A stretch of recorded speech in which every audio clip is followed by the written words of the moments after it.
All right, now be honest. How many of you would have passed up this art print, The Battle of Lake Erie, if you came across it at a garage sale or an estate sale? And why would you have passed it up? A lot of people would pass something like this up because it looks a bit intimidating to ship because of its size. So how exactly would you go about doing this, especially if you're not prepared? You don't have the regular types of bags and boards that you would put a print like this in. So I'm going to show you what you could do if you're in a pinch and you sold something like this, but you just didn't have the normal material. First thing you want to do is you want to get one of these. So as you can see here, it's pretty big. I'll step back for a second. Okay, so these are one of the pallet dividers that you could get in a place like Costco or BJ's Wholesale, or whatever your local Sam's Club, whatever your local wholesale store is. They'll have these in the back. I've shown this on some videos before, where they recycle the cardboard. So just go back there and ask them if you could have some of these, and they'll give you a bunch of them. You want to look for the ones, by the way, that have some corrugation in it right there. So that gives it a little extra padding that you need, because there's ones that don't have that. They're real flimsy, they snap, can't use them. So they have to have a little resistance. They can't just easily bend over like that. So make sure you're paying attention to that.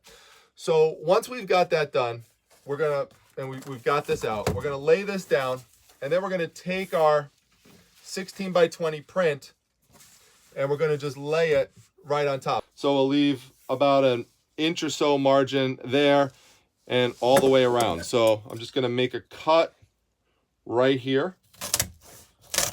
And once you start your cut, I just eventually just take this off, because I don't want to, take a chance that I'm going to actually cut into the print somehow. So then I just follow the corrugation line straight down all the way till we get to the end. Make sure you're leaving a little bit of a margin there. And I'm going to leave some margin here as well. Take this, just put it to the side now, and just cut across. Okay, so now what I've got is a template. So I don't even need that anymore. I could just lay this right over here and just cut out another piece to size. All right, now that we have our cardboard cutout piece all set, all we need to do is take our art print and lay it right in the center so that we have that 1-inch margin going all the way around.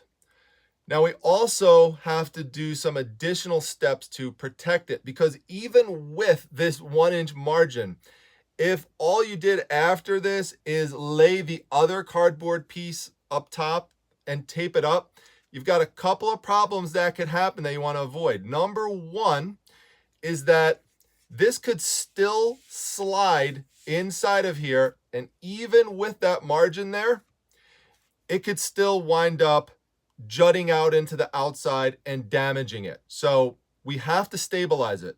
Number two, we also want to protect the surface of this from any surface wear that might happen from just regular bumps and stuff during the course of transit. Now, normally that's what this bag and board would help do, but we don't have that in this situation. If you tape the margin around the sides, what could happen is that once this goes and bangs up against the side and hits the tape, it could catch the sticky part of the tape, and then when the person tries to remove it, your buyer, it winds up ripping the print. So we want to totally avoid that too, or it gets like sticky residue on it. So we got to avoid all that stuff without having a bag and a board. There's one real easy way to do that: bubble wrap.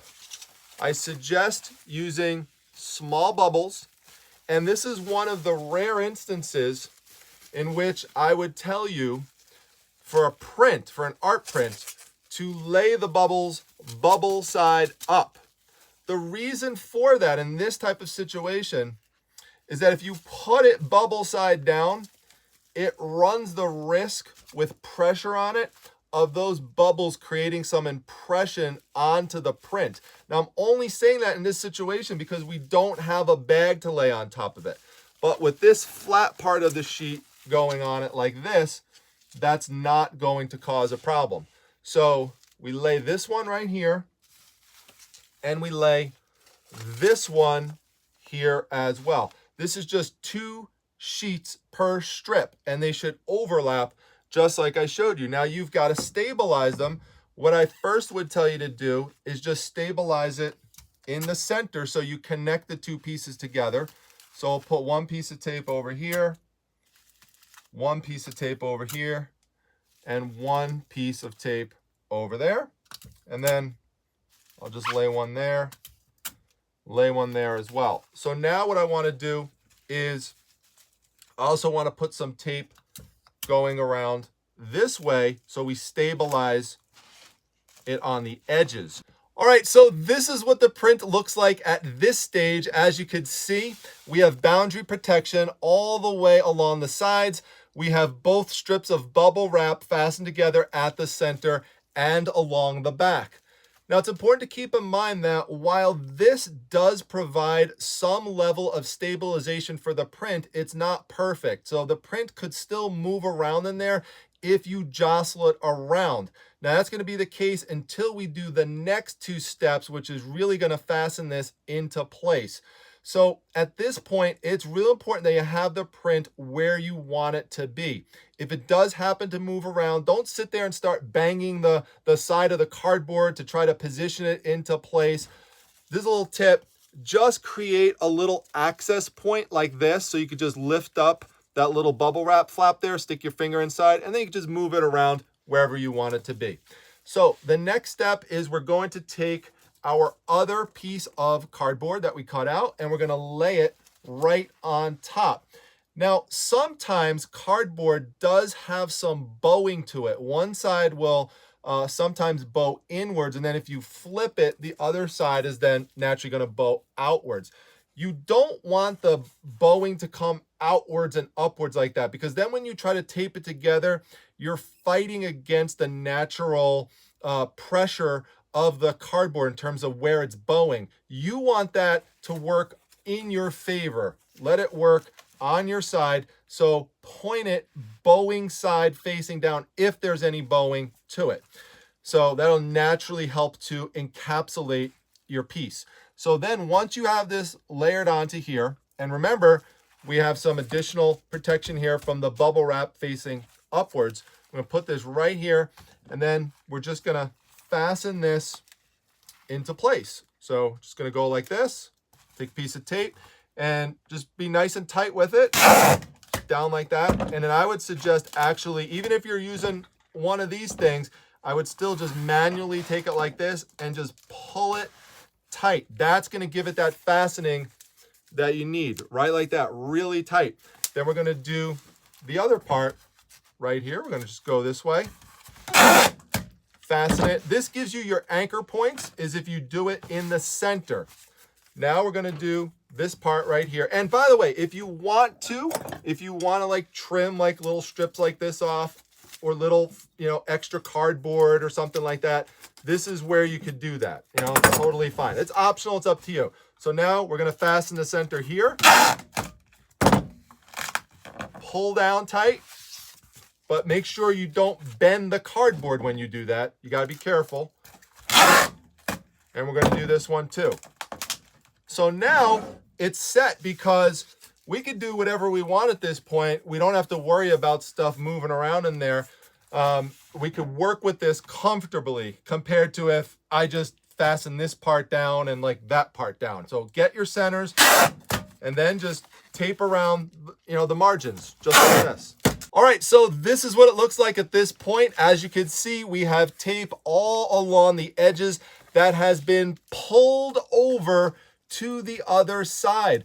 I emphasize the word pulled because that is what is going to exert the pressure that you need to keep that print in place. At this point, you could move this back and forth as fast as you want to, as hard as you want to. You could, push it downwards. That print is not going to move inside of there. But you have to be careful that you don't put a layer of tape along the sides and then try to fold it over or layer it over, because that's not going to provide you with the protection that you need. Let me show you what I mean by this, because believe it or not, there actually is an art to taping. There's a technique to it. So if we were to take, and this is a 3-inch tape gun, by the way. So we got 3-inch tape in here. So this is wider than what some of you watching this may be using if you have a 2-inch tape roll. I'm gonna just pull this strip down and then try to fold it over, and I'm gonna show you what happens. So check this out. Just gonna put that on there. Now I'll bring this up so you can see it, okay? If I fold this over now, look where it goes. It does not come anywhere close to going to the edge of where the pulled over piece of tape is. And that's with the same roll of tape, same tape gun and everything. It's just, you're not gonna have enough to really grab onto to give you that pressure that you need. So you might think, oh yeah, I'm saving time. And yeah, you're saving time, but how much time are you really saving? This is not a big deal just to put some strips that you're pulling over. So this is not an example where you want to take a shortcut. It's not worth it, and it creates additional risk that your print can move inside of there. So you want maximal pressure on there without actually bending the cardboard over. All right, so we're gonna do our final main step, which is to wrap this up. Yes, I said wrap it up. We are not going to put this inside of a box.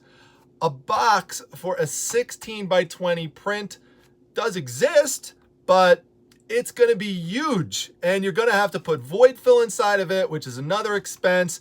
Plus, speaking of expenses, the most important reason that you wanna avoid this is it's going to bump up the weight to over a pound, which means you're gonna have to ship it priority mail. And depending on where it's going, that could almost double the price compared to if you used first class shipping, and it'll still get there just as quickly. So first class mail is where we wanna be. If you could keep the weight to 16 ounces or less and you print your shipping label out online, like through eBay's label program, then you could ship it first class. So this is where we use my favorite shipping bag of all time, which is the 24 by 24 inch poly bag. I use it all the time. You could get this. Unit price will wind up being 29 cents a piece because you get 100 of them for $29 last time I looked. It's totally worth it given how much it's saving you in shipping costs. All you have to do, even for something like this, remember I said 16 by 20 print, and we've got some boundary around it as well on all the sides, so that obviously is going to make the cardboard bigger than 16 by 20, but as you can see, it fits into here really nicely. All we're going to do is fold it over like this. And then I'll usually just cut like a little strip like this just to take a little bit off. It's a little bit of excess. And then I'm just going to tape it down. So I'll show you what the final tape version looks like and something I like to write on both sides of this print. All right, so it's all taped up, and just want to point out here, make sure that you're taping it nice and tight so that there's nothing that's loose with the bag. You also want that to be nice and snug. Everything should be nice and compact. And you can see here, it ultimately presents really nicely when the customer receives it. Your shipping label, go right here on the nicer side with less tape on it. And then I like to write "do not bend" on it on both sides with an exclamation point like that. Now it's not going to, that's not going to do anything at all when it goes through the actual processing centers. However, it is important when the mail carriers have it that can cause them to pay some more attention to it so that they don't just try to bend it and snap it. And I have not had instances of them doing that. When I write this on here, it has not made it more of a target. I know some people say that when you ship things out and you write fragile on it, that sometimes that can make it more of a target. But in terms of the do not bend, that has always worked for me. So there you go. I've got it there. I've got it there. And on the label itself, I also have a do not bend stamp that I will stamp onto the bottom of it in bright red. So I also have that. All right, so in terms of the weight, I'm gonna put this right on top of the scale. I know you can't see what it says right now, but I'm gonna just press the center button and it will hold the weight in place. And then I could just show it to you. As you can see here, it says 11.2 ounces. So this can ship out first class. So I hope that you found these tips helpful and that it gives you some additional ideas on the types of items that you could go out and source and how to ship it. If you enjoyed this video, make sure that you hit the like button and comment down below. Try to do both of those things because that helps give the video a push. Make sure you subscribe to the channel, especially if you're new, and check out all the cool perks that membership has to offer by clicking on the join button. That's it, everyone, for today. I'll see you back at the next one. Take care. Darn it, I meant to pick blue. Oh, hey, everyone. And don't forget, there's no such thing as a mistake, just happy little accidents. Bye now.